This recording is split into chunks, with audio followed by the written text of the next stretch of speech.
सपने देखे हैं आँखों ने कई तेरे, सपने देखे हैं आँखों ने कई तेरे, तो उनको पूरा करने के लिए हौसले भी बुलंद रखने होंगे।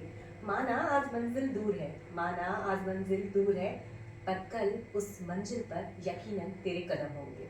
इन्हीं पंक्तियों के साथ मैं रेणु कारीकांत जी से आप सभी को मिलवाना चाहती हूँ, जिन्होंने ज़्यादा बड़े सपने तो नहीं, हाँ, छोटे सपने देखे थे और उनको पूरा करने के लिए उन्होंने बहुत हिम्मत रखी, मेहनत की और आज वो प्रिंसिपल हैं। तो मिलते हैं रेणु कारीकांत जी से। जी रेणु मैम जी, कैसे हैं आप? नमस्कार। मेरा नाम रेणु कारीकाम और जैसा कि आपने बताया मधु मैम कि वाकई मेरे अंदर शुरू से ही बचपन से सपना देखना बहुत अच्छा लगता था। सपने मैंने देखे थे और मैंने यकीनन उसको पूरा भी किया। तो सपने देखने के लिए जिद और जुनून चाहिए। अगर किसी व्यक्ति में लक्ष्य है कि मुझे ये चीज़ पाना है तो वो डेफिनेटली पा लेगा, अगर उसके अंदर जिद और जुनून है। तो वही चीज़ मेरे अंदर थी। मुझे एक प्रिंसिपल बनना था और आज मैं भुवनेश बाल मंदिर में प्रिंसिपल हूँ और मैं इस चीज़ से बहुत खुश हूँ। बिल्कुल मैम, मैंने देखा आपकी जर्नी को जब आप टीचिंग फील्ड में थे और अब जब आप प्रिंसिपल हैं, तो मैंने देखा कि आप जब टीचिंग फील्ड में थे तो आपके सपने थे कि मुझे प्रिंसिपल बनना है, एक स्कूल को रन करना है, स्कूल को चलाना है, बहुत अच्छे से चलाना है और उसमें काफ़ी चेंजेस करने हैं।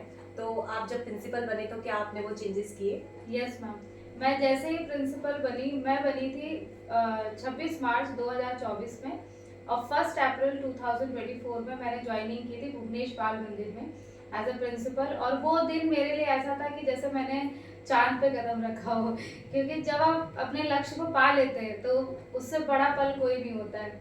और मैंने धीरे धीरे चेंजेस करना स्टार्ट किया। मैं अपनी टीम को बहुत धन्यवाद देना चाहती हूँ कि हमारे यहाँ सारे टीचर्स एक टीम वर्क में काम करते हैं, जिसके वजह से मेरे सारे कार्य जो होते हैं बहुत आसान हो जाते हैं। बिल्कुल। मैम आप हमें बताएं कि आपका बचपन कैसा रहा? बचपन में बहुत उतार चढ़ाव आए मधु मैम, जैसे कि मैंने बहुत अर्ली एज में मेरी मदर को लूज़ कर दिया था। मदर की डेथ बहुत अर्ली एज में हो गई थी, शायद 3 या 4 साल की रही होगी। 3 भाई बहन थे और फादर थे। फादर ने कभी माँ की कमी महसूस तो नहीं होने दी, बहुत अच्छे से पढ़ाया लिखाया, सारी दिक्कतों का सामना करना सिखाया। पापा ने बस एक ही चीज़ सिखाई मुझे कि कोई भी ऑब्स्टिकल है उसको पार करना। बिल्कुल। मैम आजकल बहुत देखने को मिलता है और सुनने को भी कि जो आजकल स्टूडेंट हैं वो मोबाइल के एडिक्ट हो गए हैं, मतलब ज़्यादा मोबाइल यूज़ करने लगे हैं और पेरेंट्स भी कहीं ना कहीं उनको वर्क के लिए कहते हैं कि आप मोबाइल से वर्क कर लो, या स्कूल भी उनको मोबाइल से प्रोवाइड कराते हैं होमवर्क। तो ये क्या कहाँ तक सही है, क्योंकि वो बच्चों ने वो एहसास, वो अपनापन खो दिया है। जब जहाँ पेरेंट्स टाइम देते थे बच्चों को, अब वो टाइम नहीं दे पा रहे। पहले पड़ोस से नोटबुक लाना बच्चों से और काम करना, वो अलग ही था टाइम। Yes. और आज मैंने देखा बच्चे पूरी तरह से मोबाइल पर निर्भर हो गए। तो इसके बारे में आप क्या कहना चाहेंगे? या मैम, मधु मैम, बिल्कुल मैं आप इसकी बात से बिल्कुल तरीके से सहमत हूँ। लेकिन जब स्कूल मैनेजमेंट की बात करें तो कुछ बच्चे बड़े एब्सेंट रहते हैं बहुत, किसी भी कारणवश से, कोई फैमिली फंक्शन हो या बच्चा बीमार हो, तो हमें बच्चे को मजबूरन वर्क भेजना पड़ता है मोबाइल में, कि ताकि बच्चा कंप्लीट कर ले और उसका लॉस ना हो। बाकी हम तो यहाँ पे एक्स्ट्रा क्लासेस लेते ही हैं और यहाँ पे भी बच्चों को वर्क कराते हैं। लेकिन जब कोई पेरेंट डिमांड करता है, डेफिनेटली डिमांड करता है कि नहीं आप तो वर्क हमें मोबाइल में भेज दीजिए, हम वर्क कंप्लीट करवा देंगे, तो हमें मोबाइल में भी भेजना पड़ता है। वरना यहाँ तो हम बच्चों को यहीं क्लास में वर्क करवाने की कोशिश करते हैं। होमवर्क क्या बच्चे को करके लाना है ये हम मोबाइल में भेजते हैं, टेक्स्ट मैसेज। और मैम फिर आजकल जमाना है तो टेक्नोलॉजी के हिसाब से चलना भी पड़ता है। टेक्नोलॉजी हाँ, के हिसाब से चलना भी पड़ता है। हाँ, लेकिन बस बच्चों को ये गाइडेंस मिलती रहे कि मोबाइल का यूज ना करें, क्योंकि बच्चे बहुत ज्यादा एडिक्ट ना हो इस चीज के, तो उसके लिए मुझे जरूरी लगता है। है जहाँ तक कि बच्चों में अकेलापन आ गया है, क्योंकि मदर और फादर दोनों ही वर्क करते हैं, तो शायद वो कम टाइम मिल पा रहा है, तो इसलिए भी मोबाइल देखते होंगे, जहाँ तक कि मेरा मानना है। जी जी। और मैम आप हमें बताएं कि आज जब आप टीचिंग फील्ड में थे और अब जब आप प्रिंसिपल बन गए हैं, तो टीचिंग का जो टाइम होता है वो कम होता है और जब प्रिंसिपल होता है वो बहुत ज़्यादा एंगेज होता है तो स्कूल में। तो आप तब घर और स्कूल कैसे मैनेज करते हैं? देखिए, अकेला इंसान कुछ मैनेज नहीं कर सकता।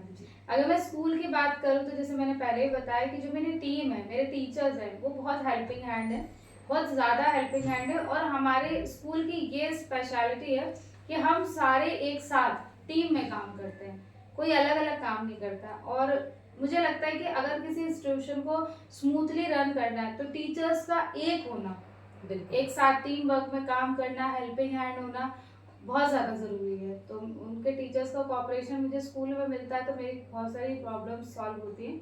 सेकेंडली अगर घर की बात करूँ तो परिवार भी सपोर्टिव है मेरा। मेरा परिवार बहुत सपोर्टिव है, ससुराल पक्ष। मेरे हस्बैंड, मेरे इन लॉज वो इस चीज़ को जानते हैं कि भाई जिस रिस्पॉन्सिबिलिटी पे इसको टाइम देना पड़ेगा, तो उस हिसाब से कोई इशू नहीं होता है मेरे घर में। और शायद सबके घर में ऐसा सपोर्ट मिले तो सभी ग्रो करेंगे। बिल्कुल। मैम, जैसा कि आपने बताया कि फैमिली और हस्बैंड का सपोर्ट रहता है, तो आप हमें बताएं कि जब इस जर्नी में आपके हस्बैंड और फैमिली का कितना सपोर्ट रहा और कैसे रहा? या वेरी नाइस क्वेश्चन मैम। कह सकते हो कि मैंने मोती दान किए क्योंकि जो जो हस्बैंड अपनी पत्नी के बीमार होने पे माँ की तरह सेवा करे और परेशानी में पिता की तरह उसको राह दिखाए और हर सुख दुख में दोस्त की तरह खड़ा रहे, तो मेरे हस्बैंड ऐसे ही हैं, बहुत अच्छे हैं, बहुत सपोर्टिव हैं। हमेशा उनका सपोर्ट रहा है मेरे साथ, कंधे से कंधा मिला के वो चले हैं मेरे साथ। बिल्कुल। मैम, एक लास्ट क्वेश्चन आपसे पूछना चाहूँगी कि आगे आप क्या-क्या चेंजेस करने वाले हैं और आप बच्चों को क्या एडवाइस देना चाहते हैं? मैं मेरे स्कूल में बच्चों को यही कहती हूँ कि अगर आपके 50% 60% मार्क्स भी आए बेटा, तो अपसेट मत हो। आपने बेटर किया और इससे और बेस्ट करने की कोशिश करो। उनको कुछ हर अच्छी अच्छी चीज़ों के लिए मैं उनको अप्रिशिएट करती हूँ, ना केवल टीचर्स को बल्कि बच्चों को भी। उनको अप्रिसिएशन ज़रूरी है, उन्हें मोटिवेट करती हूँ कि बेटा आगे और कर सकते हो, अभी तो इतना ही किया और आगे इतना करिए। कुछ स्मॉल टोकन ऑफ लव जैसे कुछ गिफ्ट्स वगैरह भी दे देती हूँ कि ताकि बच्चा सोचे कि मुझे आज कुछ मिला है।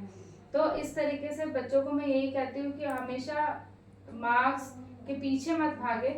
मार्क्स भी है कि मार्क्स तो लाने ही है पास होने के लिए, लेकिन आप अपने आप को डीमोटिवेट ना करें, बिल्कुल। मोटिवेट करें अपने आप को कि मैं कर सकता हूँ, मैं करके ही रहूँगा, ये वाली। तो देखा आपने, चाहे सपना छोटा हो चाहे बड़ा, अगर हमारे हौसले बुलंद हैं तो यकीनन हम अपनी मंजिल को पा लेते हैं। तो जुड़े रहिए हमारे साथ ऐसे ही नई नई कहानियों के साथ। आप मोटिवेट होते रहिए, जुड़ते रहिए मधु की कलम से। Thank you so much. Welcome ma'am.